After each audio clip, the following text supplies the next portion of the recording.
जैसे कि फू वेरिएबल है, लेकिन छोटी सी चीज़ है, इतनी बड़ी चीज़ नहीं है। जैसे एक वेरिएबल है फू, हमने ऑब्जेक्ट बनाया, ऑब्जेक्ट के अंदर डायरेक्ट लिख दिया फू, तो अब ये क्या करेगा, इसी नाम से की बनाएगा ऑब्जेक्ट में और ये वैल्यू उस की के अंदर स्टोर कर देगा, समझे। जैसे कि मेरे पास एक वेरिएबल होगा फर्स्ट नेम, ठीक है ना। अच्छा, मैं चाहता हूँ ना एक ऑब्जेक्ट बने और ऑब्जेक्ट में ना फर्स्ट नेम की बन जाए और उसमें जो है वैल्यू आ जाए फर्स्ट नेम। तो मैं क्या करूँगा, पहले की बनाऊंगा फर्स्ट नेम और फिर आगे उसके वैल्यू लूँगा। तो ये दो बार लिखने की ज़रूरत नहीं है। जावास्क्रिप्ट में क्या किया, बोला ये सेम चीज़ दो बार लिख रहा हूँ ना, जब अगर की भी सेम है और वैल्यू जहाँ से मंगवा रहा हो वो भी सेम है, तो आप एक काम करो, सिर्फ इस तरह से दे दो सिंगल वैल्यू। जावास्क्रिप्ट खुद क्या करेगी, खुद पीछे इसकी की बना देगी और वैल्यू भी डाल देगी, समझे। तो ये इनहैंस हुआ है थोड़ा ऑब्जेक्ट में और ये आसानी होती है काफ़ी इससे, वरना पूरी दोबारा की लिखनी पड़ती है बार बार में। हाँ ठीक है, तो अब देखिए इसको हम चलाएंगे। तो ये इसने की बना दी फर्स्ट नेम और उसके अंदर वैल्यू भी डाल दी।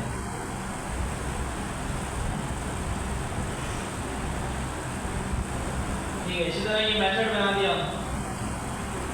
इजली, कुछ की वगैरह कुछ भी नहीं बनाई, बस डायरेक्ट मेथड का नाम लिखा और ब्रैकेट बना के हमने वो बना दिया। ठीक है, फंक्शन कीवर्ड वगैरह कुछ नहीं लिखा। तो ये मेथड इस तरह शॉर्ट एंड तरीका दे दिया कि भाई इस तरह आप मेथड भी बना सकते हैं। कंप्यूटेड प्रॉपर्टी, डायनामिक प्रॉपर्टी, जैसे हम बाहर से देते हैं ऑब्जेक्ट को, जिस तरह अंदर भी रखवा सकते हैं हम। तो जो आ रहा है कोड नहीं आ रहा, नहीं आ रहा भाई, क्या हो रहा है, क्या हो रहा है भाई, ये ब्रैकेट वाली चीज याद नहीं है, क्या होता था डायनामिक वैल्यू, जैसे हम पहले इसको करते थे कुछ इस तरह से, और इसलिए बना रहा हूँ क्योंकि वो बोलेगा ऑब्जेक्ट ऑलरेडी बना हुआ है, बल्कि उसने सेव कर लिया उसको। चलो कुछ और बना देते हैं, obj1। एक हमारे पास होता था ये चीज़ ना कि हम क्या करें, ब्रैकेट्स देके, और ये जो की है ना ये कहीं से भी उठाए, तो मैंने कहा भाई ईमेल, ये ब्रैकेट वाली चीज़ क्यों करते हैं याद है, डायनामिक वैल्यू के लिए डायनामिक की ऐड कर देते हैं या मंगवा लेते हैं। ठीक है, इसका भी रिसेंटली भी शायद डिस्कस किया था हमने। अच्छा, इसी तरह से ऑब्जेक्ट बनाते वक्त भी आप यहाँ पे इस तरह डायनामिक की बना सकते हैं। ठीक है ना, अभी मैं हार्ड कोडेड लिख रहा हूँ, वरना ये वाली चीज़ किसी ऊपर वेरिएबल से भी आ सकती है, सेट है। तो यहाँ पे भी यही हो रहा है, ये जो फू है ना ये ऊपर वेरिएबल से उठ के आ रहा है, और उसमें एक फू की वैल्यू पड़ी हुई, तो यहाँ पे फू ही इसको मिल रहा होगा, ऐसा ही है ना। और इसी तरह यहाँ पे new date dot get time, तो यहाँ पे की बन जाएगी टाइम स्टैम्प की, गेट टाइम जो है ना मिली सेकेंड्स लेके आता है ना, तो उसकी की बन जाएगी यहाँ पे, ये देखिए जारी करता हूँ।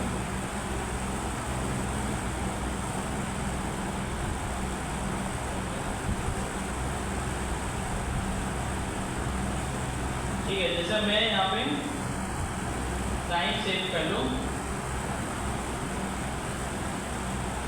इसमें मेरे पास टाइम आ रहा होगा,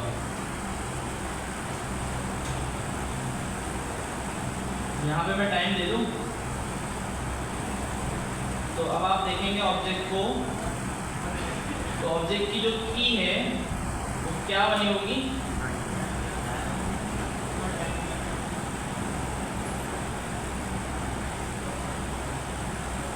ये देखिए।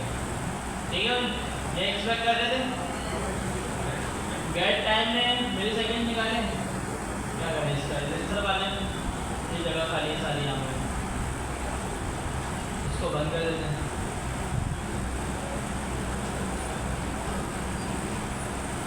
ठीक है, यहाँ पे बैठ सकते हैं थर्ड लाइन में, और यहाँ भी पूरी जगह खाली है, इस तरफ यहाँ आ जाए।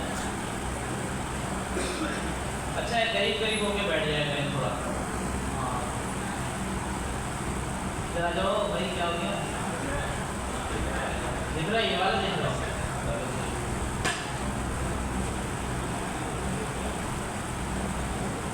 ठीक है भाई, क्लियर है? इसका हम बोल देते हैं, आज को हम मेन कर देते हैं क्या होगा। तो ये इन्वेस्टमेंट हुई है ऑब्जेक्ट के अंदर।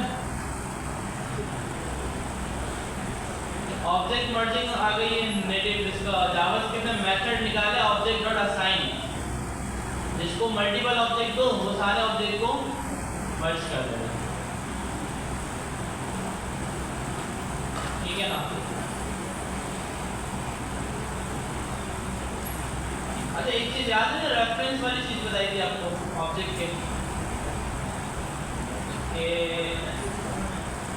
प्रोटोटाइप नहीं, हमारे पास एक ऑब्जेक्ट बने थे, इसमें पड़ा हुआ है नेम, एक हमारे पास ऑब्जेक्ट 1 है, इसमें हमने बोल दिया ऑब्जेक्ट, और हमने अपडेट किया ऑब्जेक्ट 1 को। ठीक है, तो क्या होगा, क्या होगा दोनों में, क्या क्या होगा?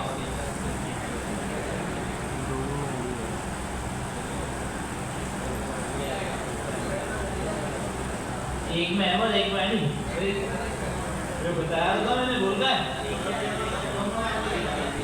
दोनों में अली आएगा। ठीक है, तो दोनों में अली आएगा। तो ऐसा क्यों हुआ? क्योंकि जब आप ऑब्जेक्ट बनाते हैं ना, देखिए जितने भी वेरिएबल थे ना, ये हमारे पास बिहाइंड द स्टिक मेमोरी होती है, उसके अंदर जाके सेव हो रही होती है। ठीक है ना? अब उस मेमोरी में चीज़ें किस तरह से सेव हो रही हैं, ताकि जब हम वेरिएबल को कहीं पे मंगवाएं तो वो वहीं से मेमोरी छोड़ के आ जाए। तो नॉर्मल वैल्यू जो होती है ना, जैसे वेरिएबल हमने नंबर डाल दिया, हमने स्ट्रिंग डाल दिया, तो वो सारी वैल्यू जो है ना मेमोरी के अंदर बाय वैल्यू सेव होती है। वैल्यू होती है ना, उसका एक पूरा रेफरेंस जनरेट होता है और वैल्यू के रेफरेंस से सेव होता है। और जब आप उस वेरिएबल को कहीं और यूज़ करते हो तो उसकी नई आईडी बनती है, उससे सेव होता है मेमोरी के अंदर। लेकिन जब आप कोई ऑब्जेक्ट बनाते हो ना, या एरे बनाते हो, कि एरे भी ऑब्जेक्ट ही है, तो ये मेमोरी के अंदर ना बाय रेफरेंस सेव होता है। ठीक है ना? और सेम ऑब्जेक्ट को अगर आप कहीं पे इस तरह रेफर करके यूज़ करते हैं तो मेमोरी के अंदर दूसरा ऑब्जेक्ट नहीं रहता, बल्कि वो एक ही सेव हुआ होता है रेफरेंस। ठीक है, तो जब आप इसको अपडेट करते हैं तो क्योंकि रेफरेंस उसने उसी का शेयर किया हुआ है तो ये उसको अपडेट करता है, एक्चुअल में ये अपडेट होता है। ठीक है ना? और फिर ये तो अपने आप हो जाता है जब वो होता है, क्योंकि हमने उससे रेफरेंस शेयर किया हुआ है। हाँ, वेरिएबल के केस में। ठीक है ना? जावास्क्रिप्ट का रोल है। ठीक है, तो जावास्क्रिप्ट ऐसा करती, कुछ होगी इसके पीछे साइंस। ठीक है, तो जब प्रोग्रामिंग लैंग्वेज बनाई जाती है तो फिर ये सारे रूल्स डिसाइड किए जाते हैं कि कौन सी चीज़ क्या होनी चाहिए। ठीक है, एज अ डेवलपर हमारा काम ये है कि इसको समझना कि भाई जावास्क्रिप्ट में क्या रूल्स आ रहे हैं इस पर। ठीक है,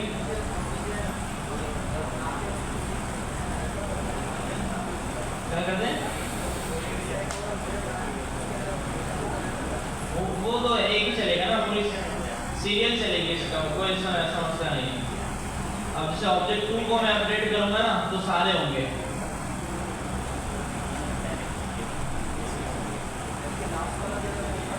सब होंगे सब। ठीक है, क्योंकि ये जो देखें ब्रैकेट है ना, ये रेफरेंस है, सेम रेफरेंस चल रहा है हर जगह, तो एक पे कोई इफेक्ट आएगा तो सब पे आएगा।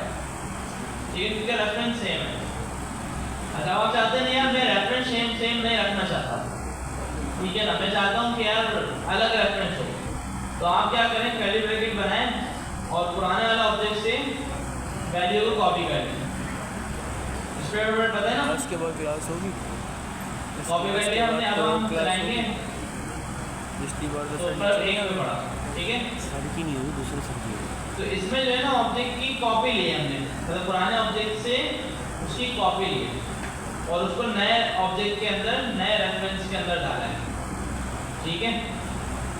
अच्छा, अब इसमें भी ना हमारा एक कॉन्सेप्ट है, जैसे ये सवाल आपको मिलेगा इंटरव्यू वगैरह में, अगर कि भाई हम ऑब्जेक्ट जो है वो सेम रेफरेंस शेयर करता है तो उसको एक्सप्लेन करें, या फिर इस तरह अपडेट करके इंटरव्यूअर पूछे कि भाई क्या आउटपुट आएगा और फिर ऐसा क्यों हो रहा है और इससे कैसे बचा जा सकता है, ठीक है। तो इससे कैसे बचा जा सकता है, आप बोलेंगे भाई ऑब्जेक्ट की कॉपी ले लो। फिर कॉपी जो है ना वो दो तरह की होती है, एक होती है हमारे पास शैलो कॉपी और एक होती है हमारे पास डीप कॉपी, ठीक है ना। तो क्या फर्क है दोनों में, देखें शैलो कॉपी तो ये चीज जो हमने ले लिया सिंपल। डीप कॉपी का मतलब ये कि हो सकता है इसके अंदर भी एक ऑब्जेक्ट पड़ा हो,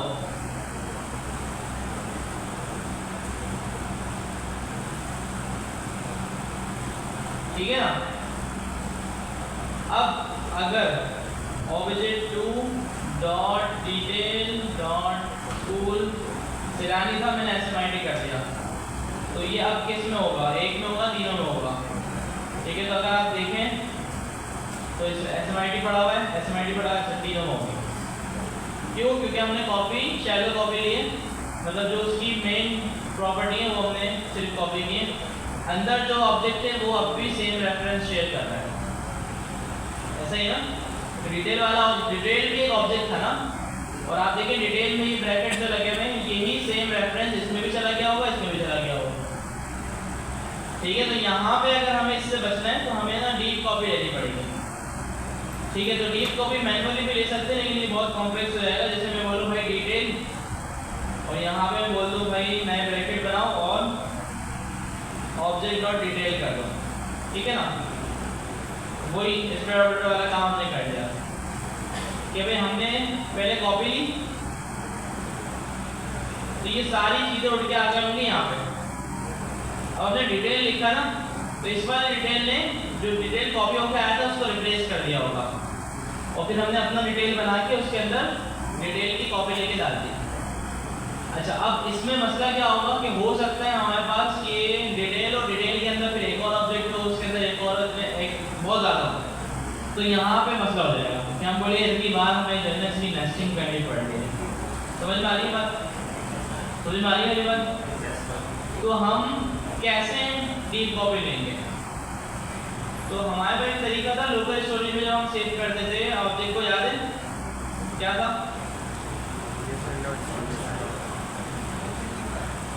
ठीक है। इसको आपने दिया ऑब्जेक्ट और इसी को आपने कर दिया पार्ट, तो ये इससे जो है ना जावास्क्रिप्ट डीप कॉपी बना देंगे, ठीक है ना। तो अगर आप देखें अब हम अपडेट करेंगे तो देखिए सिर्फ ये अपडेट हुआ, और अगर डिटेल वाला को ये चलानी है एसएमआईटी, समझा। तो जावास्क्रिप्ट ने खुद इसकी जो है ना डीप कॉपी बना दी, क्लियर है। इसको हम डीप कॉपी बोलते हैं कि भाई इसने एक एक रेफरेंस को हटा के नया रेफरेंस बनाया। ये मेथड से इनसे आसानी से होता है ये काम, क्लियर।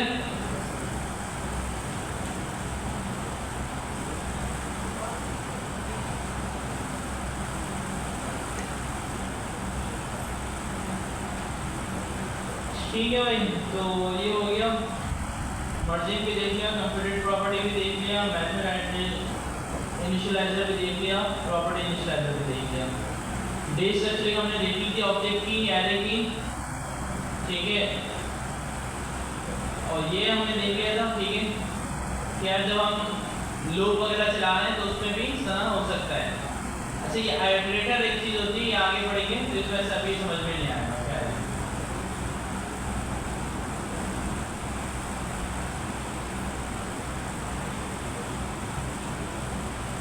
स्प्रेड ऑपरेटर में हमने जैसा भी ये देखा, इसके साथ साथ एक दो चीज़ें और देख लेते हैं। जैसे स्प्रेड ऑपरेटर में हमारे पास जो है ना, ये स्ट्रक्चर में भी यूज हो जाता है बेस स्ट्रक्चरिंग में जैसे कि हम बोले कि यार हमने फर्स्ट वैल्यू उठाई, बाकी की जितनी भी वैल्यू है वो सारी जो है इसी के अंदर आ जाए। तो ये रेस्ट वाला ये बनाया हुआ, इसके अंदर स्प्रेड ऑपरेटर लगाया तो सारी वैल्यू इसी के अंदर आ जाएंगी। इतना ही ऑब्जेक्ट में भी लगता है, ऑब्जेक्ट के बेस स्ट्रक्चरिंग में। अच्छा, स्प्रेड पैरामीटर भी हो सकता है कि भाई आप पैरामीटर पास कर सकते हैं। ये कोड समझ में आ रहा है?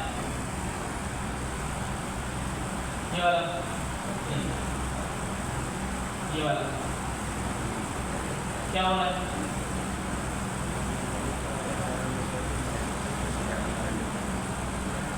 क्या हो रहा है?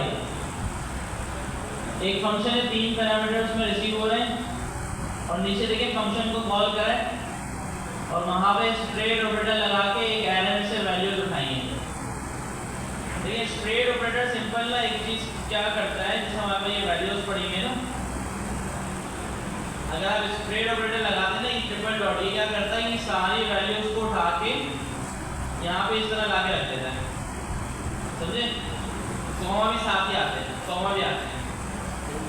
तो इसी तरह से यहाँ पर अगर आप देखें कि भाई वैल्यूज पे स्प्रेड लगा हुआ है, तो इसने क्या किया होगा, ये 1 2 3 विद कॉमा यहाँ उठा के रख दिया और वो तीनों फंक्शन को आर्गुमेंट पास होगा।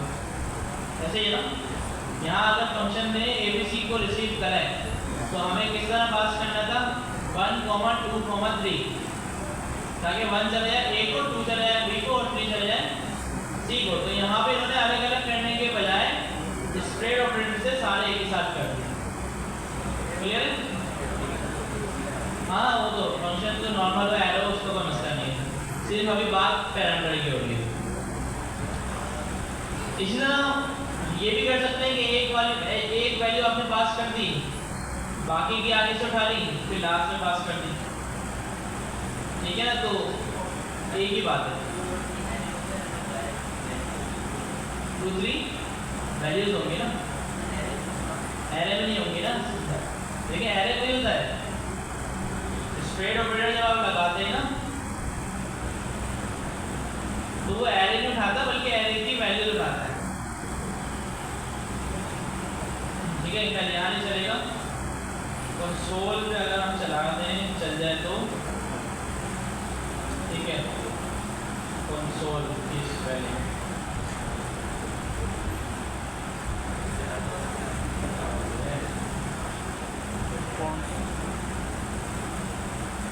ठीक है ना। तो इसने इस तरह एक एक वैल्यू करके उठाएंगे, ठीक है? यहाँ कॉमा शो नहीं हो रहा, यहाँ क्योंकि सिंटैक्स का मसला होता है, ठीक है? तो इसने क्या करा, एरे की सारी वैल्यू नहीं, पूरा एरे नहीं उठाया, पूरा एरे उठाया तो फिर इसका फायदा क्या होता है, डायरेक्ट एरे ही लिखते ना। तो ये वाली बात देखिए, ये तो थोड़ा सा हम खुद भी समझ सकते हैं ना कि हम बोले पूरा एरे, तो पूरा एरे के लिए तो डायरेक्ट एरे लिख दो, पूरा एरे आ जाएगा। तो ये लगाने की क्या ज़रूरत है? कोई ज़रूरत ही नहीं है। तो ये लगाने से एरे नहीं बल्कि उसकी जो वैल्यू होती है वो सारी आ गई स्प्रेड ऑपरेटर लगाने से। इसी तरह जब फंक्शन हम बनाते हैं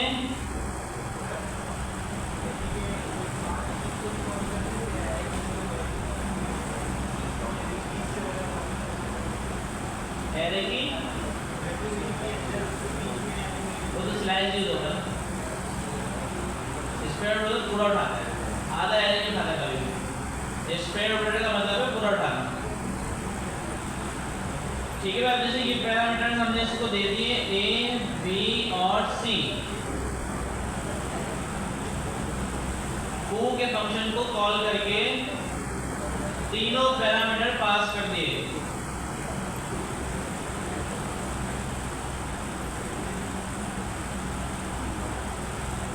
ठीक है?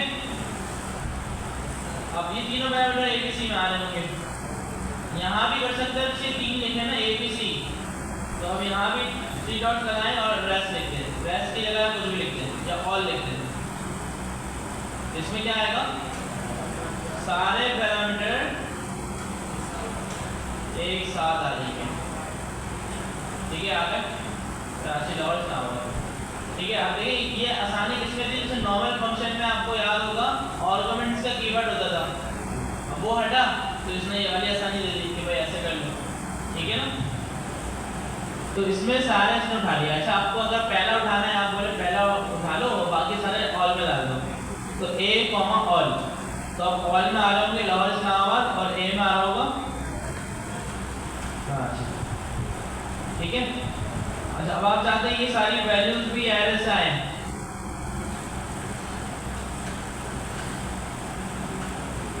तो यहाँ पे भी आप इस तरह से कर सकते हैं।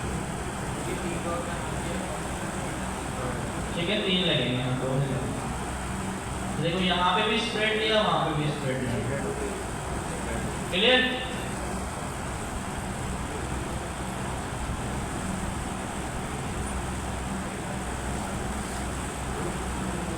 ये ऑब्जेक्ट की कॉपी हो गई।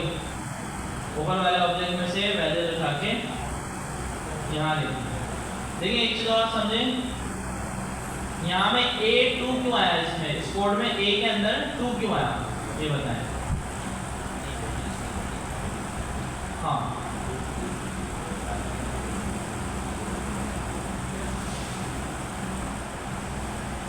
क्या हो गया, रिप्लेस क्यों हुआ?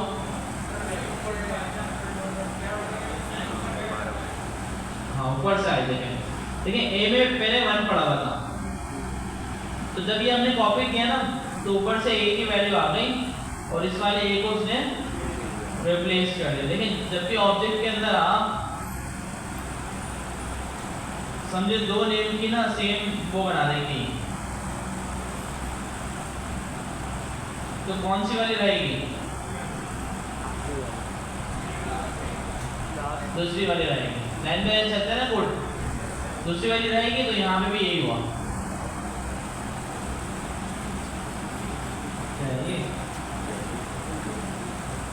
ठीक है भाई, तो यहाँ पे भी ऐसा ही हुआ कि भाई इसमें पहले A1 पड़ा हुआ था और जैसे ही आगे A2 आया तो A2 शो हो गया, A1 हट गया। डिफॉल्ट पैरामीटर्स क्या होते हैं कि फॉर एग्जांपल मैंने ना कराची जो है ना वो पास ही नहीं किया, इसमें 2 वैल्यूज पड़ेंगे और मैं यहाँ मंगवा के दे रहा हूँ, तो ये क्या करेगा, A में लाहौर भेज देगा, B में इस्लामाबाद भेज देगा, C में अनडिफाइंड भेजेगा। ऐसा ही हो। अब मैं ज़्यादा है अनडिफाइंड ना है कि समटाइम आपने देखा होगा वेबसाइट्स में ना अनडिफाइंड आया था लिखा हुआ, तो ये बहुत बुरी चीज़ होती है। ठीक है, तो हम क्या करें, अपनी मर्जी से डिफ़ॉल्ट डाल दें। यहाँ पे हम बोलते हैं भाई इनवैलिड या कुछ भी हमें जो लिखना हो, इनवैलिड या हम लिख दें अननोन, कुछ भी लिखना हो लिख दें। ठीक है ना, तो अब यहाँ पे अगर तीसरी चीज़ आएगी तो अननोन हट जाएगा और वो आ जाएगा। ठीक है ना, डिफ़ॉल्ट वैल्यू। तो ठीक है, तो ये डिफ़ॉल्ट पैरामीटर है, डिफ़ॉल्ट कि कोई वैल्यू अगर इसको नहीं मिल रही होगी तो ये वाली डाल देगा। डी इंस्ट्रक्शन में भी थी ये वाली चीज़ ऐसे ही। तो देखिए, इस सब चीज़ों का फ़ायदा ये होगा कि जब आप डेली कोडिंग में ये चीज़ें यूज़ कर रहे होंगे, ठीक है ना, जैसे आप कुछ भी कोड लिखते हैं ना, कुछ भी बनाने के लिए आप कोशिश करें एडवांस जावास्क्रिप्ट ही यूज़ करें ताकि फ़ायदा हो।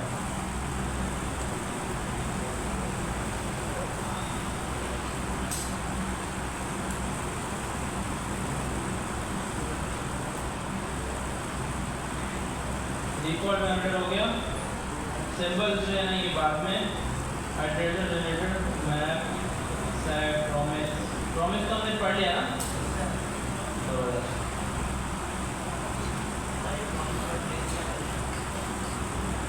प्रॉमिस डॉट बेस लगाता हूँ।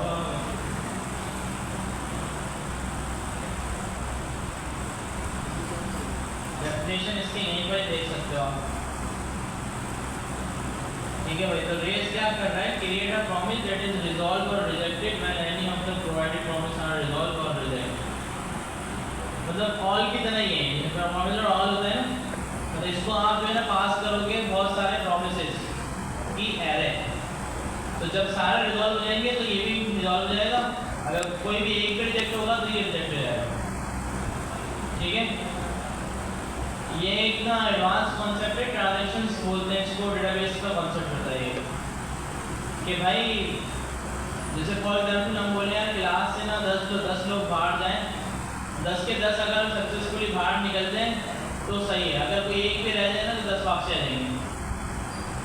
ठीक है, तो रेस को हम बहुत सारे एरे के अंदर प्रोमिसेस दें, सारे रिजॉल्व हो जाएंगे तो ये बोलेगा सक्सेस, और अगर कोई एक भी रिजेक्ट हो जाएगा तो ये रिजेक्ट हो जाएगा। प्रॉमिस डॉट ऑल की तरह ऑल भी यही काम करता है।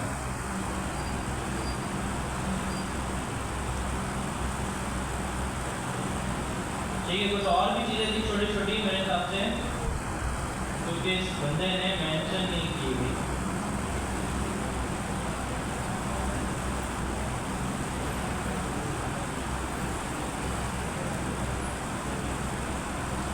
चलिए एक काम करते हैं, क्लास देख लेते हैं। सही, क्लास देख लेते हैं, फिर हम मॉड्यूल्स पा जाते हैं।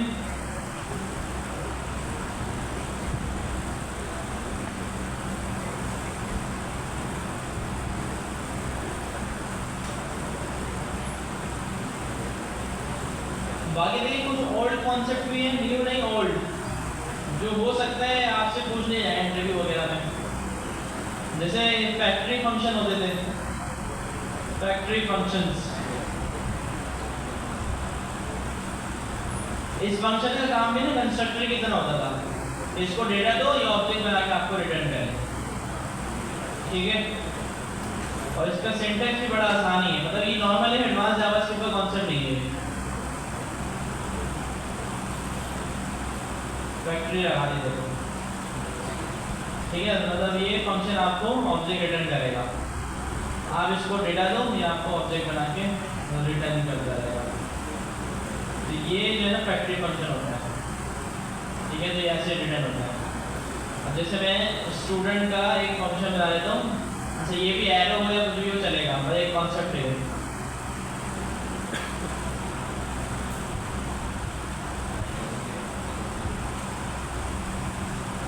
या इसके रिटर्न की जरूरत नहीं, क्योंकि हम एरो फंक्शन यूज कर रहे हैं, तो आप इस तरह एक ही लाइन में भी कर सकते हैं।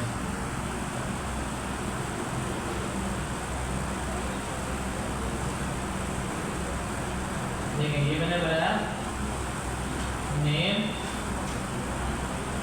Email, roll number. ठीक है, तो ये एक फंक्शन है।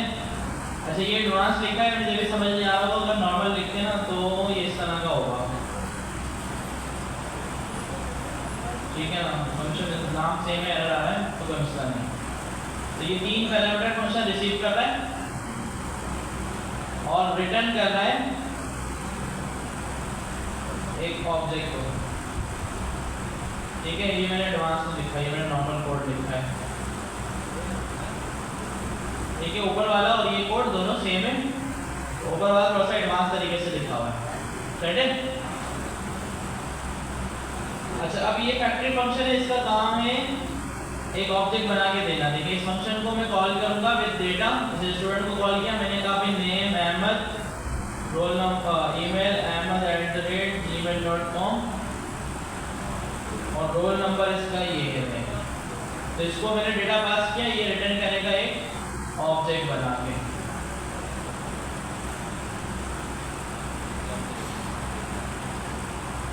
ठीक है, कंस्ट्रक्टर भी यही करता है। ठीक है, इसने भी यही किया, फैक्ट्री फंक्शन। ठीक है, लेकिन ये पूरा ऑब्जेक्ट खुद बना रहा है। कंस्ट्रक्टर तो एक ये है ना कि कॉपी बना के रख देता है, ब्लूप्रिंट बना के रख देता है ऑब्जेक्ट का, और उसके थोड़े फायदे भी होते हैं। तो ये फैक्ट्री फंक्शन है, ये पूरा ऑब्जेक्ट जो है ना, ये सिर्फ हम अपनी आसानी के लिए करते हैं। समझो कि टाइम बच रहा है, बार बार प्रॉपर्टी लिखना नहीं पड़ रही, उसको वैल्यू दो, उसने ऑब्जेक्ट बना के दिया, उसको वैल्यू दो, उसने ऑब्जेक्ट बना के दिया। तो ये इस तरह हो रहा है। मेथड भी आ सकता है, इसमें सब आ सकता है। ठीक है, तो अब फिर कंस्ट्रक्टर हमने देखा था, याद है, भूल गए? कंस्ट्रक्टर याद है? कंस्ट्रक्टर ऐसे बनता था, स्टैंडर्ड है इसका फर्स्ट लेटर कैपिटल रख देते हैं ताकि देखने वाला समझ सके ये कंस्ट्रक्टर है। नहीं रखेंगे तो भी बन जाएगा, लेकिन रख देना अच्छी बात है।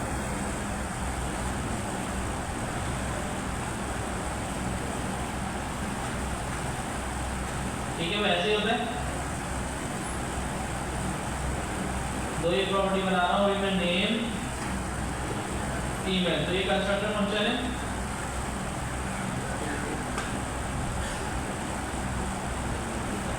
न्यू के कीवर्ड के साथ इसको कॉल करते हैं, इसमें डेटा पास करते हैं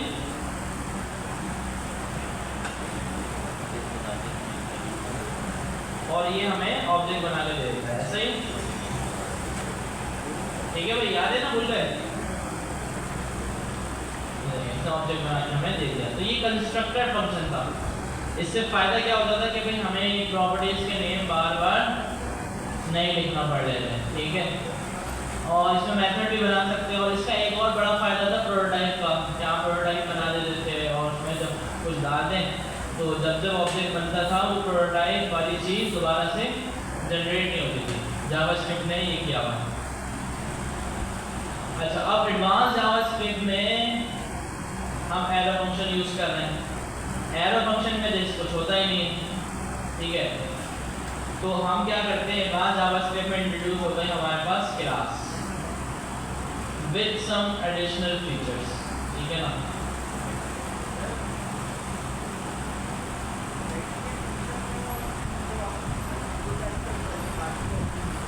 फैक्ट्री फंक्शन में और कंस्ट्रक्टर में।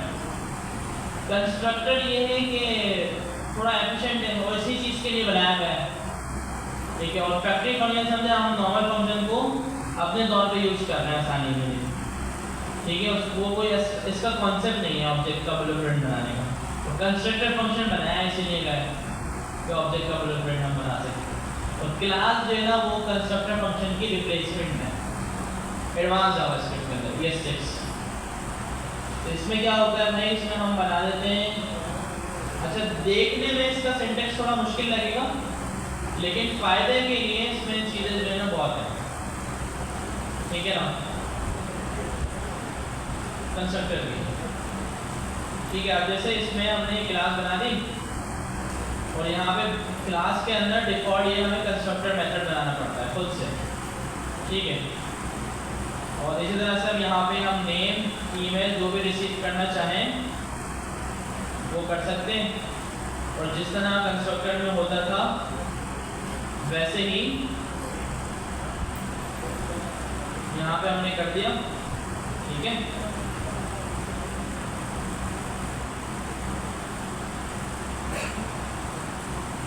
ठीक है ना, बनेगा भी वैसे ही है। क्या किया, कंस्ट्रक्टर। कंस्ट्रक्टर अच्छा फंक्शन का नाम ये फिक्स है, अपनी मर्जी से नहीं लिखा, ये फिक्स है, ये लिखा जाएगा लास्ट में। क्लास का सिंटेक्स है, तरीका है। हाँ, तो न्यू स्टूडेंट क्लास का नाम, इसको डेटा पास करेंगे।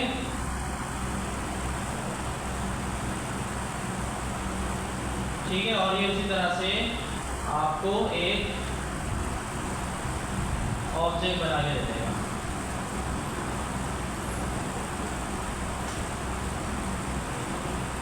ठीक है, जिस तरह वो बनाना था सही रहा है। ठीक है, अब ये बनाने के साथ इसके और बहुत सारे फायदे हैं क्लास के। और अच्छा, अब इसमें जितनी भी वैल्यूज होंगी वो सारी यहाँ पे बनेंगी, जितने भी मेथड्स होंगे वो यहाँ पे बनेंगे। जैसे मैं बोलूँ मेरे पास एक मेथड होना चाहिए गेट नेम का, तो मैं यहाँ पे बना सकता हूँ और रिटर्न कर सकता हूँ इसमें से दिस डॉट नेम। इस पूरी क्लास के अंदर दिस आपको मिलेगा और दिस में वो चीज़ होगी जो कंस्ट्रक्टर के अंदर ये आपने डाली हुई होगी। जैसे मैंने मेथड बना दिया गेट नेम। अच्छा, इसकी कोई प्रोटोटाइप वगैरह कुछ नहीं है, ये सब कुछ खुद हैंडल करता है। मतलब ये जो फंक्शन आप बनाएंगे ना ये जाएगा ही प्रोटोटाइप में, और इसकी कोई मतलब दोबारा से क्रिएट नहीं होगा। ये परफॉर्मेंस वाइज और हर चीज़ वाइज ना जावास्क्रिप्ट ने सब कुछ खुद कर रखा है। तो गेट नेम देखिए मैंने बना दिया। अब आप इसको देखेंगे, देखिए यहाँ पे नजर नहीं आ रहा गेट नेम। प्रोटोटाइप खोला, देखिए खुद चला गया। ऊपर कंस्ट्रक्टर में ES फाइल में हमें प्रोटोटाइप के अंदर खुद डालना होता था, ऐसे ही ना। यहाँ पे देखिए जो भी मेथड आप बनाएंगे ना वो प्रोटोटाइप में खुद चले जाएगा। अब देखिए इसको कॉल करेंगे तो कॉल मिलेगा। मैंने कहा भाई student1 डॉट गेट नेम, तो ये नेम उठा के ले आएगा, ठीक है। तो क्लास जो है ना ये कॉन्सेप्ट है, जैसे ऑब्जेक्ट ओरिएंटेड प्रोग्रामिंग होती है तो जावास्क्रिप्ट में पूरी ऑब्जेक्ट ओरिएंटेड प्रोग्रामिंग इस क्लास के थ्रू हो सकती है, मतलब हर चीज़ की क्लास बनाए, ठीक है। इसमें देखें, इसमें थोड़ी चीज़ें समझते चले कि कहाँ पे क्या हो रहा है।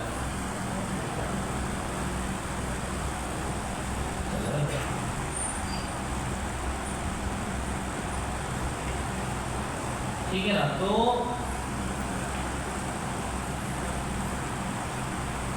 इमेज बोल ली हमने करनी, ठीक है। तो इनकैप्सुलेशन वाली जो चीज़ है ना, इसका मतलब क्या है कि सारी चीज़ों को एक जगह रखना। जैसा कि क्लास है ना स्टूडेंट से रिलेटेड जितना भी काम है ना वो सारा इस क्लास के अंदर होना चाहिए, इस क्लास से बाहर कुछ नहीं आना चाहिए। जैसे मैं बोलूँ यार स्टूडेंट का जो नेम है ना वो कहीं और छुट के आ रहा है बाहर से, ऊपर किसी वेरिएबल में बना हुआ है, तो यहाँ पे वो इनकैप्सुलेशन वाला जो कॉन्सेप्ट है ना वो खत्म हो जाएगा। या स्टूडेंट के अंदर मुझे स्कूल चाहिए था तो स्कूल जो है ना वो कहीं और छुट के आ रहा है बाहर से, तो ये खत्म हो जाएगा इनकैप्सुलेशन वाला। तो इनकैप्सुलेशन का मतलब जो चीज़, जो डिटेल है, जो काम है वो सारा क्लास के अंदर होना चाहिए, ठीक है ना, एक ही जगह। इनहेरिटेंस इसमें एक चीज़ है। तो अब जैसे मेरे पास स्टूडेंट है और स्कूल भी है, मुझे स्कूल का डेटा भी रखना है, मेरे पास स्टूडेंट का भी रखना है, तो मैं स्कूल की क्लास अलग बनाऊंगा। ये आ गई मेरी स्कूल की क्लास। इसी तरह इसमें कंस्ट्रक्टर भी बनेगा, दिस डॉट स्कूल नेम।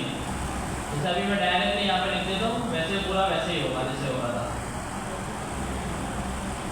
अच्छा, अब इनहेरिटेंस का जो मेथड है ना, इसका मतलब ये है कि हम ना किसी और क्लास के डेटा को और जितने भी मेथड्स हैं बल्कि उस क्लास की पूरी चीज़ें इनहेरिट कर सकते हैं इस क्लास में, ठीक है ना। तो इसमें एक्सटेंड्स का कीवर्ड होता है और उसके आगे आप अपनी क्लास का नाम दे देंगे। तो मैंने लिख दिया यहाँ पे एक्सटेंड्स स्कूल, क्लियर। इनहेरिटेंस का मतलब पता है, विरासत ना। तो भाई जो बाप का है वो बच्चे का है, ठीक है ना। तो देखिए पेरेंट क्लास होगा स्कूल, स्कूल में सब बच्चे पढ़ रहे हैं, स्कूल को इनहेरिट किया स्टूडेंट के अंदर। अब जैसे स्कूल नेम ना मुझे यहाँ पे चाहिए, तो अब स्कूल नेम यहाँ पे अभी डायरेक्टली नहीं मिल गया होगा, देखिए डायरेक्टली तो नहीं मिल गया होगा, इसमें हमें इसको मंगवाना पड़ेगा। क्या बोल रहा भाई है?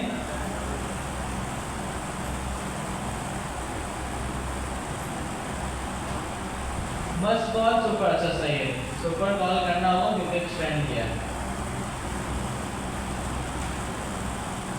ठीक है भाई। तो इस तरह देखें स्कूल नेम यहाँ पे इसको मिल गया। तो सुपर क्या करता है, ये एक मेथड है कि जो क्लास एक्सटेंड कर रहा है ना उसकी सारी चीज़ें उठा के यहाँ पे लाके डाल देता है, ठीक है, मर्ज कर देता है दोनों क्लासेस। कोई वैल्यू लानी तो पूरी पड़ेगी और फिर उसमें से निकालना पर्टिकुलर, ठीक है। या आपको शो नहीं करवानी सारी, उसमें से कोई पर्टिकुलर वैल्यू शो करानी है तो आप जो है यहाँ पे उसको इस तरह से डिफाइन कर सकते हो। कंस्ट्रक्टर की जगह एडवांस जावास्क्रिप्ट जो पढ़ा है ना उसका यूज़ है। एडवांस क्या भी वही जावास्क्रिप्ट, इससे पहले ठीक है ना। स्कूल नेम लिख के अलग से स्कूल नेम ऊपर से आ रहा होगा, और यहाँ पे अगर हम कुछ और बनाते हैं जैसे मैंने कहा भाई ABC, ठीक है ना, जान मुझ पे लगती है स्कूल नेम।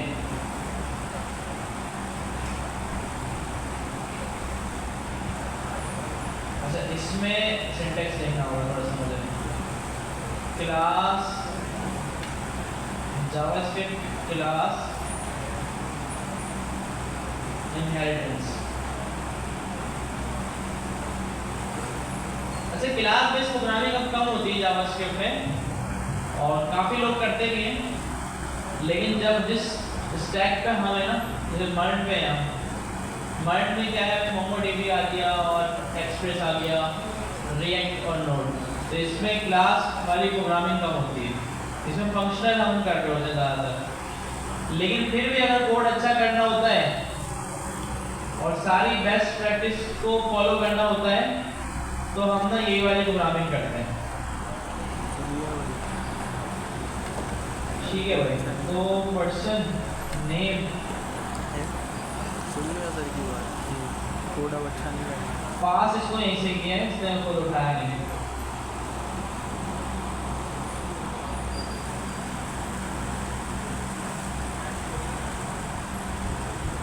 ठीक है, तो मेरे ख्याल से कोई स्पेसिफिक प्रॉपर्टी ही नहीं लाएगा, बल्कि इस पूरी क्लास को उठा लेगा और फिर जो है ना आप क्या करेंगे, मेथड वगैरह कोई बना के उसको जो है वो रिटर्न करेंगे। ठीक है।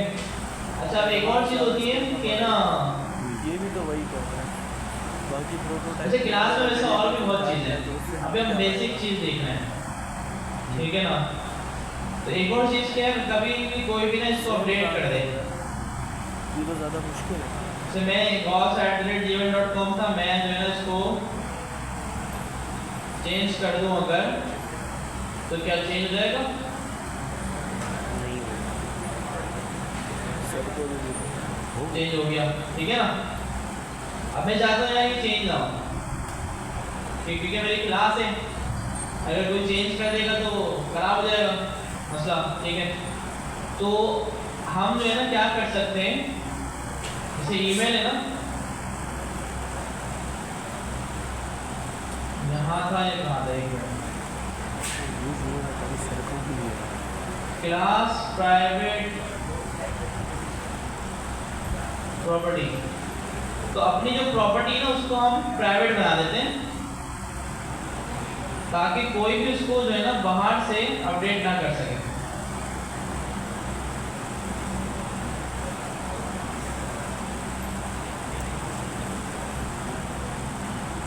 ये तो मैं जायज़ लगता है पढ़ के पढ़ाना, बहुत कॉन्फिडेंस होना चाहिए। अच्छा, क्लास जो है ना ज़्यादातर हम यूज़ करते हैं टाइप वो स्क्रिप्ट चीज़ें में, पढ़ाई की जो जावास्क्रिप्ट में हम इसका इस्तेमाल कम कर रहे होते हैं, और टाइप स्क्रिप्ट में इसमें कुछ चीज़ें और फिर हम ऐड करते हैं टाइप स्क्रिप्ट वाले भी।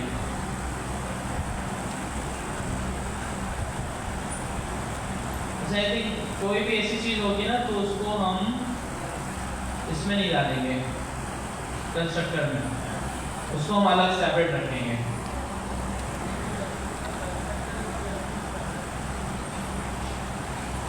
हाँ देखिए, कंफ्यूज करेगा, क्यों करेगा, क्योंकि हमने पहली बार देखी ना क्लास, और क्लास में ना कंस्ट्रक्टर में तो थोड़ी सी चीज़ें थी, क्लास में फिर बहुत सारी चीज़ें आएंगी, और अगर इसको ज़्यादा लग रहा है ये, तो फिर हम जो है ना इसको सिर्फ कंस्ट्रक्टर तक करते हैं इतना, बाकी फिर रिएक्ट वगैरह साइड पे आगे हम थोड़ा देख लेंगे इसको दोबारा, वरना है तो इसमें बहुत सारी चीज़ें। जो इनहेरिटेंस का कॉन्सेप्ट क्या है, तो ये समझे ये चीज़ रह गई है बस। ये नॉर्मल कंस्ट्रक्टर जैसे फंक्शन हमारे पास होता था, देखिए ये सारा पूरा काम अगर मैं कंस्ट्रक्टर फंक्शन से करूँ तो कैसे दिखेगा।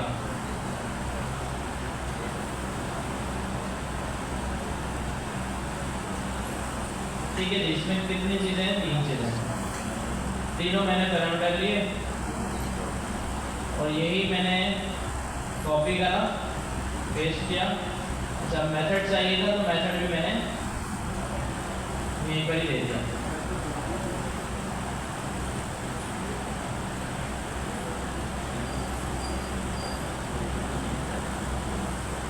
ठीक है, तो ये और ये दोनों सेम है।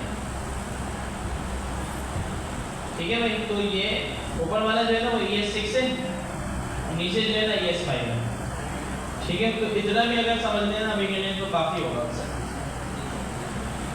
ठीक है, तो इसमें कंस्ट्रक्टर का फंक्शन बस ऐड हो गया, क्लास स्टूडेंट, समझे ये पूरा एज इट इज है, ये फंक्शन और ये जो अंदर कंस्ट्रक्टर बना हुआ है पूरा एज इट इज है, कोई चेंज नहीं है। बस ये क्लास आपने डालना है, नेम उसका उसी स्टैंडर्ड पे रखा जा रहा है, फर्स्ट लेटर कैपिटल है और फिर कर्ली ब्रैकेट लगा दी। मेथड्स इसमें डायरेक्ट बनना है, ठीक है ना।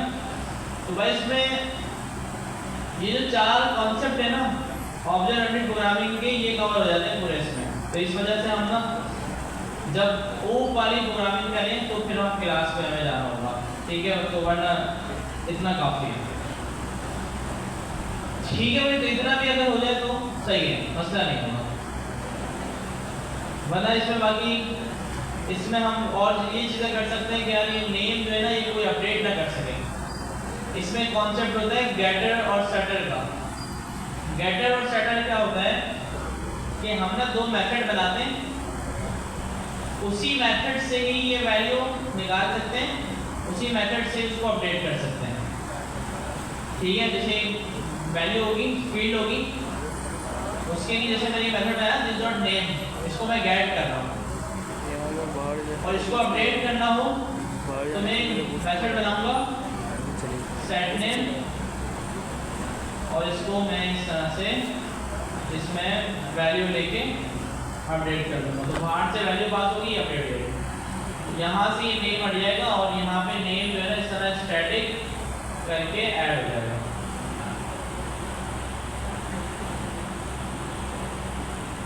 इस तरह के कुछ कॉन्सेप्ट हैं इसमें, ठीक है। और वो ये फायदे वाली चीज़ें हैं, ठीक है। लेकिन जब फायदे वाली चीज़ें जब हम ना ओ बेस्ड प्रोग्रामिंग कर रहे हो, फंक्शन प्रोग्रामिंग में तो क्लास हम इस्तेमाल नहीं करते, सारी फंक्शन से ही काम कर रहे हैं। कैसे कर सकते थे ना, लेकिन एक कॉन्सेप्ट है कि अगर नहीं करना प्राइवेट रखना है, जैसे मैं चाहता हूँ कि यार ये स्टूडेंट ना कोई डायरेक्टली अपडेट ना करे, बल्कि मैंने मेथड्स बनाए हैं उन मेथड से गुजर के करें, और ताकि मुझे पता चल जाए हाँ भाई अपडेट हुआ है। कुछ भी लॉजिक लगा सकते हैं इसमें एक्सपेरिमेंट, इस मेथड में कुछ भी लॉजिक लगा सकते हैं कि ये अपडेट हो तो इस बेस पे हो, कोई कंडीशन लग सकती है, कुछ भी लॉजिक लग सकती है एक्सपेरिमेंट। अदरवाइज अगर यहाँ पे कंस्ट्रक्टर में प्रॉपर्टी पड़ी हुई होगी तो फिर तो वो डायरेक्ट अपडेट हो जाएगी डॉट लगा, ठीक है। तो ये चीज़ें तो खैर अभी के लिए इतना सही है, वरना ज़्यादा हो जाएगा तो समझ में नहीं आएगा।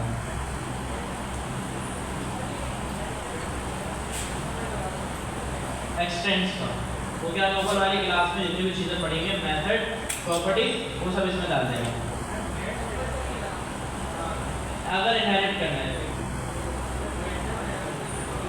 गेटर सेटर की चीज़ की जो मैंने बताया, अच्छा इसमें लगा भी देते हैं हम सेट और गेट, शुरू में बता देते हैं कि गेटर सेटर, ठीक है। तो अगर थोड़ा सर्च करें इसके बारे में,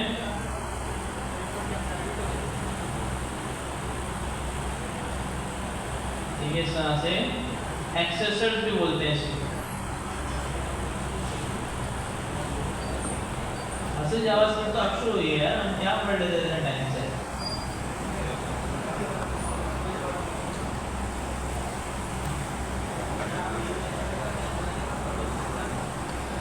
हाँ मतलब डिपेंड करता है कि क्या चल रहा है वहाँ पे। अब देखो ना ये इन्होंने बनाया हुआ है गेटर सेटर, इसका फायदा क्या होगा कि ना देखो हो सकता है कोई नेम ना एम्प्टी नेम दे दे, एम्प्टी नेम दे दे और आपकी क्लास को अपडेट कर दे तो डेटा जो है आपका खराब हो गया। तो इसने सेट नेम में क्या किया हुआ है, चेक किया हुआ है कि भाई जो नेम आ रहा है उसको ट्रिम करो और अगर वो एम्प्टी हो ना तो एरर थ्रो कर दो कि भाई the name can not be empty. तो इस तरह की कोई भी लॉजिक आप लगा सकते हैं उसको अपडेट करवाने के लिए,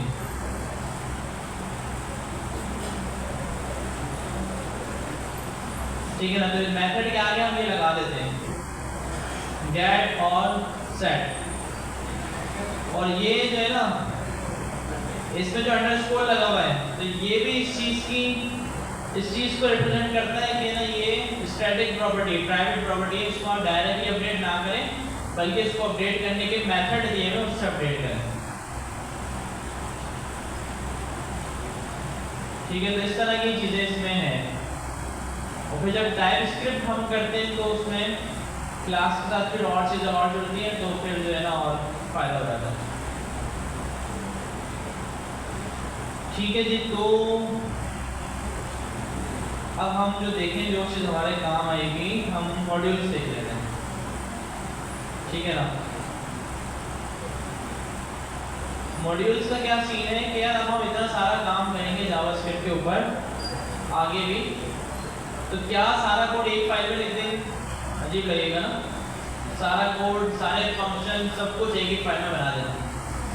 ठीक है, तो अब हम उसको मॉड्यूल्स में डिवाइड करते हैं। क्या इस फाइल में जो है ना हमारे पास काम हो रहा है, जैसे ई कॉमर्स वेबसाइट बना रहे हैं तो एक फाइल है उसमें सारा ऑर्डरिंग का काम हो रहा है, तो ऑर्डर आप रिसीव हो रहा है, ऑर्डर स्टेटस अपडेट हो रहा है, ऑर्डर आईडी जनरेट हो रही है। एक फाइल है उसमें सारा काम हो रहा है कस्टमर के ऊपर, उसमें कस्टमर का डाटा लिया जा रहा है, तो ये सारी तो अलग अलग फाइल्स।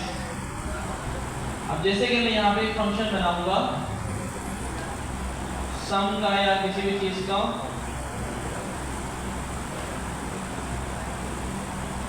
ठीक है ना, इसको आप दो पैरामीटर रिसीव करेगा ये और रिटर्न कर देगा दोनों को सम करवा के। अब मैं चाहता हूँ ये फंक्शन मैंने बना दिया, अब मेरी 4 जावास्क्रिप्ट की फाइल और हैं वो भी ये फंक्शन यूज कर ले, वरना ये दोबारा वहाँ पे बनाना पड़ेगा मुझे, ऐसे ही ना। तो मैं क्या करूँगा, यहाँ से इसको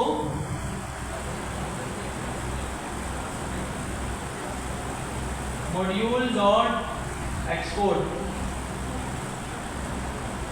सम, इसको मैं एक्सपोर्ट कर दूँगा यहाँ से, ठीक है। अच्छा ये वाला थोड़ा सा मैंने एडवांस कॉन्सेप्ट से बताया था, अभी हम इस पर भी आते हैं। ये ES5 वाला पहले मैं बता रहा हूँ आपको, फिर ES6 को आते हैं। अच्छा अब ये मॉड्यूल करने के लिए ना हमें जहाँ पे हम स्क्रिप्ट का टाइप देते हैं HTML में इसको बताना होगा कि भाई इसकी जो टाइप है ना वो मॉड्यूल है, ठीक है। और इसको हम ना इस तरह लोकल नहीं चला सकते, बल्कि इसको चलाने के लिए हमें सर्वर चाहिए होता है। अभी जो है ना हमने देखिए लोकल फाइल चलाएंगे, तो इसको मॉड्यूल को चलाने के लिए हमें सर्वर चाहिए होगा। सर्वर क्यों चाहिए होगा? ताकि एक फाइल से दूसरी फाइल में जो डेटा ट्रांसफर हो रहा है ना वो इजीली हो सके। तो सर्वर या तो VS कोड की एक्सटेंशन डाल लें, दलील है इसमें क्या नहीं, या फिर और भी तरीके हैं बहुत सारे। VS कोड की एक्सटेंशन सबसे आसान है, कि लाइव सर्वर के नाम से होती है, ये डाल लें। और जो है ना लाइव, वो लाइव कहाँ से जाते हैं इसमें,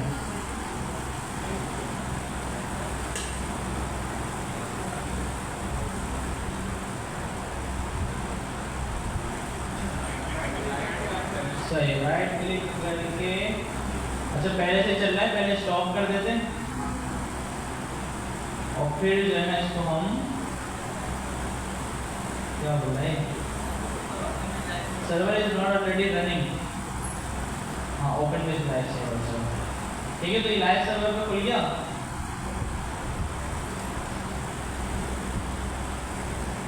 मॉड्यूल्स होगा, सही है, मॉड्यूल्स।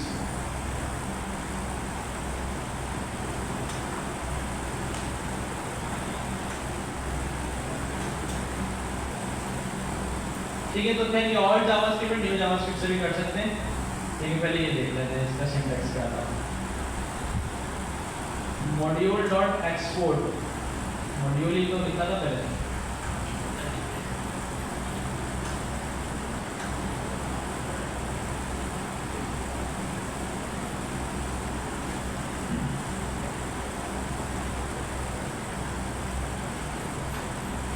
इसका मसला नहीं होता तो नहीं लेते हैं, ठीक है। तो खैर इसमें एक्सेप्ट नहीं करते तो एक काम करते हैं, इसको न्यू वाले मेथड से करते हैं, सिंपली एक्सपोर्ट लिख देंगे, ठीक है। एक्सपोर्ट हो गया इस फाइल से। अच्छा वो जो है पुरानी जावास्क्रिप्ट का था और हो सकता है ब्राउज़र समझ नहीं रहा उसको, ठीक है। एक्सपोर्ट हो गया, अब दूसरी जावास्क्रिप्ट की फाइल बनाएं जिसमें बोलते हैं यहाँ पे home.js, दोनों फाइल जो है ना आपकी कनेक्टेड है HTML के साथ, ठीक है। home.js फाइल कनेक्ट हो गया, मैं home.js में आया, इस फाइल से मैंने इस मेथड को एक्सपोर्ट किया और यहाँ पे मैं इस मेथड को इसी तरह ब्रैकेट बना के इंपोर्ट कर सकता हूँ। अब देखिए यहाँ पे मैं इसको यूज करूँगा सम, इसको मैंने नंबर दिए, तो यहाँ पे ये मेथड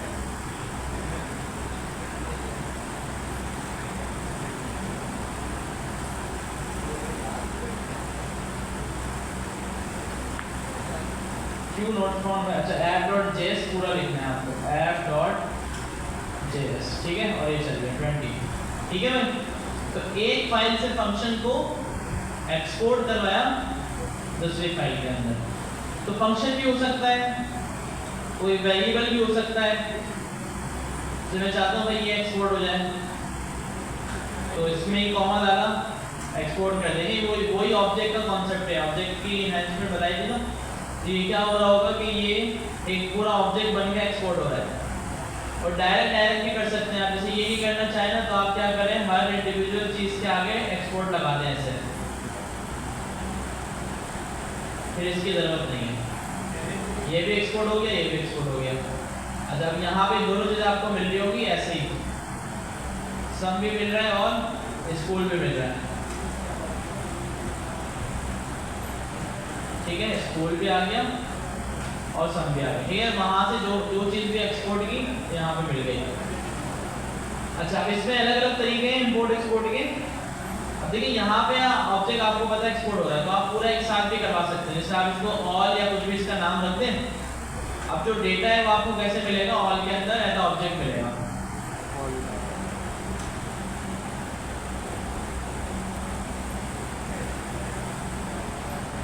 अच्छा वहां से, अच्छा अभी ऑल को नहीं लाना ये, क्योंकि ना हमने अलग अलग चीजें एक्सपोर्ट की है। अगर एक चीज एक्सपोर्ट करते तो फिर ये ऑल में लाना, तो हम इसमें ना ये कर लेते हैं,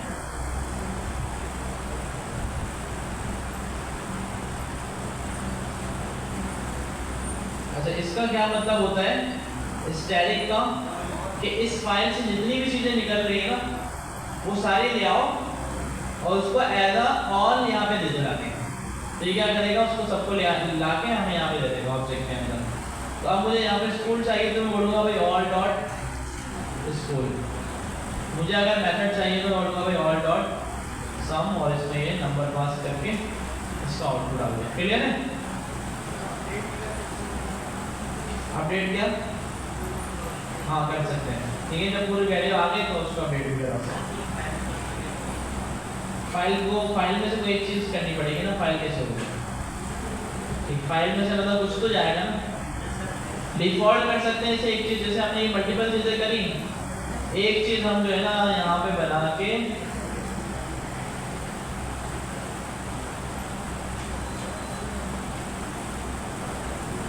गेट स्कूल नेम,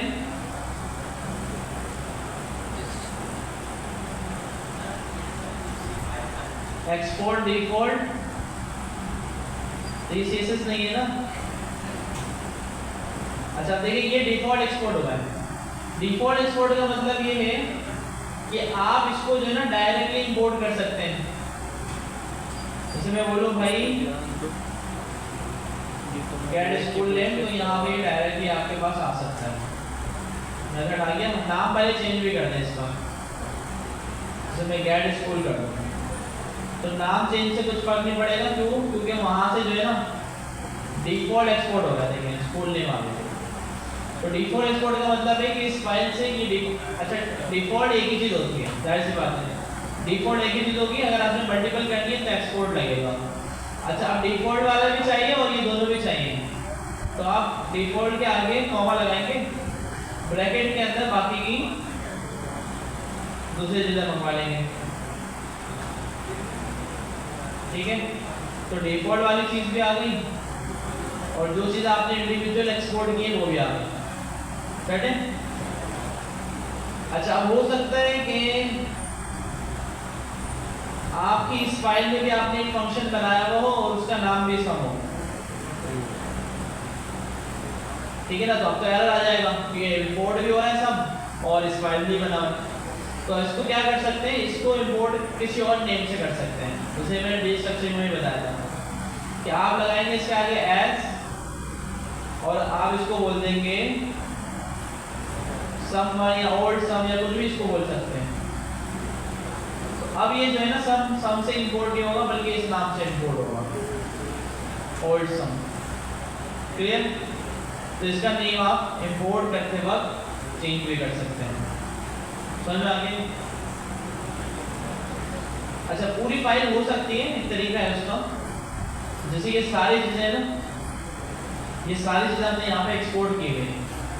अब एक तीसरी फाइल बनेगी और तीसरी फाइल से पूरी फाइल में जितनी भी चीज़ें एक्सपोर्ट हो रही है वो एक्सपोर्ट होंगी, वहाँ से इंपोर्ट होंगे और फिर अगली फाइल में वो मिलेगी, तो लंबी हो जाएगी थोड़ी सी।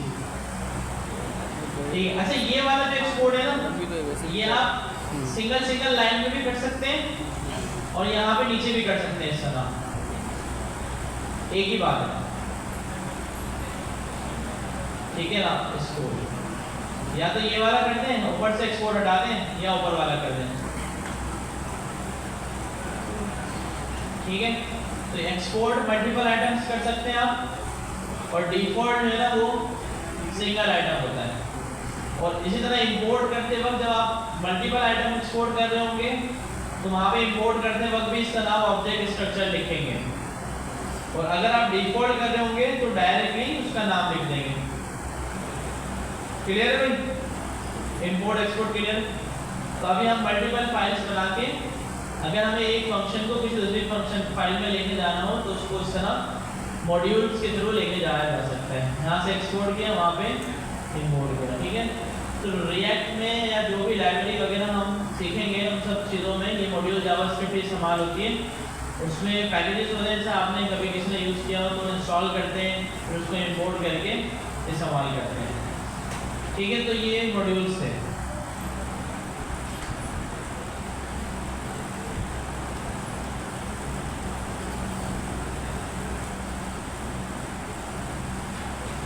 ये स्टैटिक वाला भी हमने देख लिया। स्टैटिक क्या कर रहा है कि भाई ऑल लेके आ जाएगा। ये एक्सपोर्ट भी हमने देख लिया, ये भी हमने देख लिया। हाँ देखिए आप, export static from lib back, जैसे अभी मैं थर्ड फाइल बना के उस थर्ड फाइल में सारी चीज़ें एक फाइल से उठा के एक्सपोर्ट कर सकते हैं किसी अगली फाइल को। ये पता चल गया। इसमें जो ये एलन है ये डिफॉल्ट है और ये वाले जो है ये नॉर्मल एक्सपोर्ट है।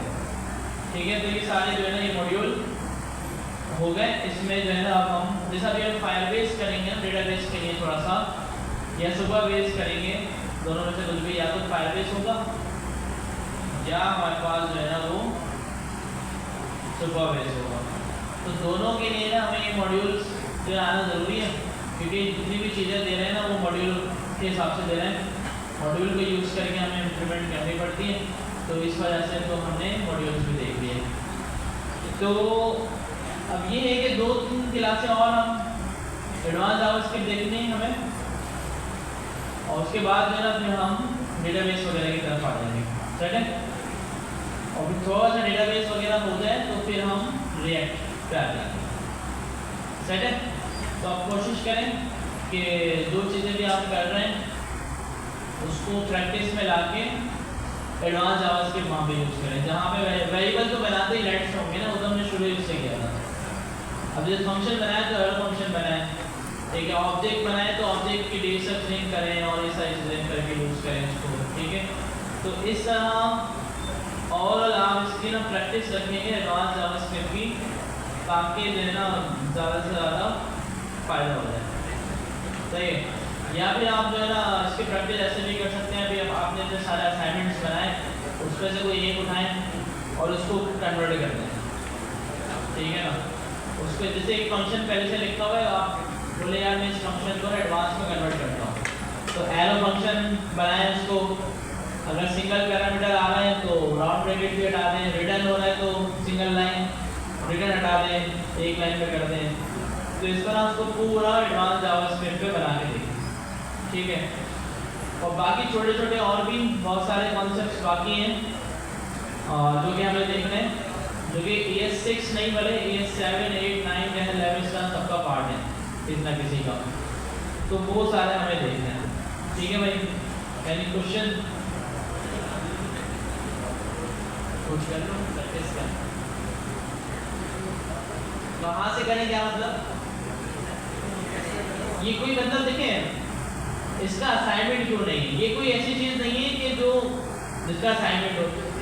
ये तो वही मतलब जावास्क्रिप्ट है, जैसे मैंने आपको डाल दिया कि भाई बाहर जाओ, या आप यहाँ से चले गए, इसमें यहाँ से जा रहा तो जाना दोनों में बाहर ही है ना।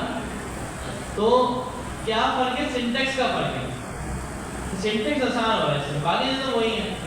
जब मैं बोलूँ यार इसका एडवांस जावास्क्रिप्ट का कोई अलग असाइनमेंट है तो ये समझ नहीं आएगा, मतलब वही असाइनमेंट तो जावास्क्रिप्ट पे दिया जाएगा, उसको आप करेंगे ये वाले तरीके से, एडवांस तरीके से।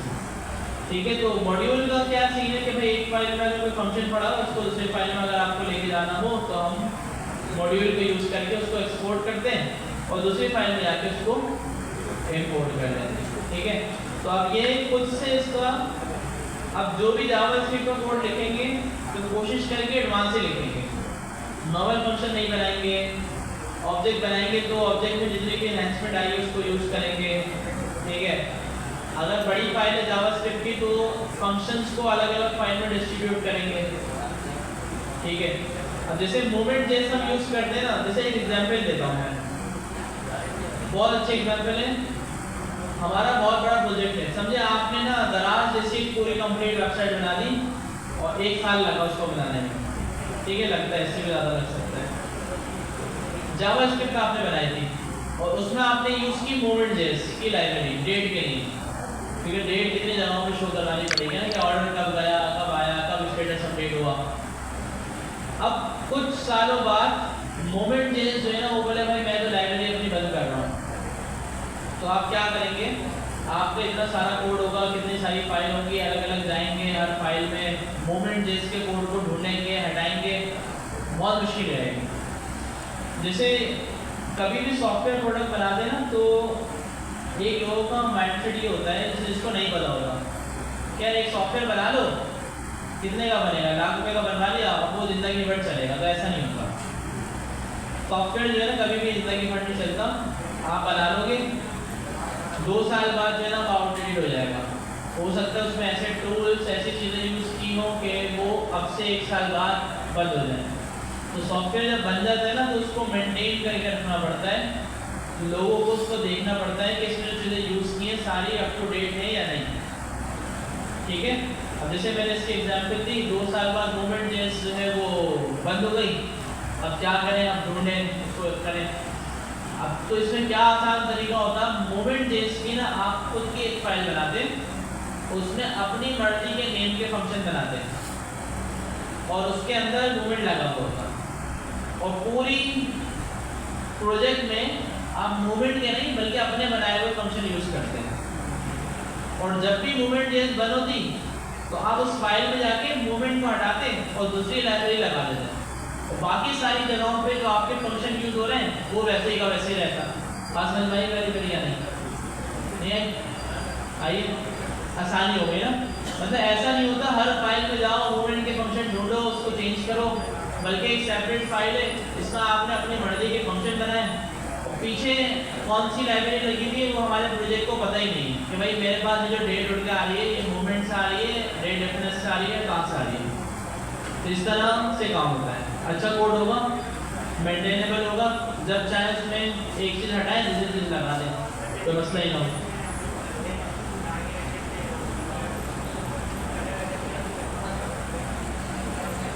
ऐसे ही कलर के लिए जो CSS में बनाते हैं ना, एक फाइल बनाए थे उसमें वेरिएबल्स डाल देते हैं। अब जो रिक्वायरमेंट आती है कि भाई वेबसाइट का कलर ये नहीं ये रखना है तो आसानी से हो जाता है काम। ऐसे ही जावास्क्रिप्ट में भी यही होता है। ठीक है ना, तो कोड आसान भी होता है, अच्छा भी होता है। ठीक है, तो कोशिश करके आप जो है जो भी चीज़ें यूज़ करें एडवांस जावास्क्रिप्ट उसमें लाजमी डालें। ठीक है भाई, तो यहीं तक रखते हैं और अभी 2-3 क्लासेस तक हमारे पास हैं और भी काफ़ी चीज़ें वो उसमें देखनी है और फिर जो है ना आगे हम डेटाबेस वगैरह की तरफ बढ़ते हैं। ठीक है भाई, मिलते हैं नेक्स्ट क्लास में।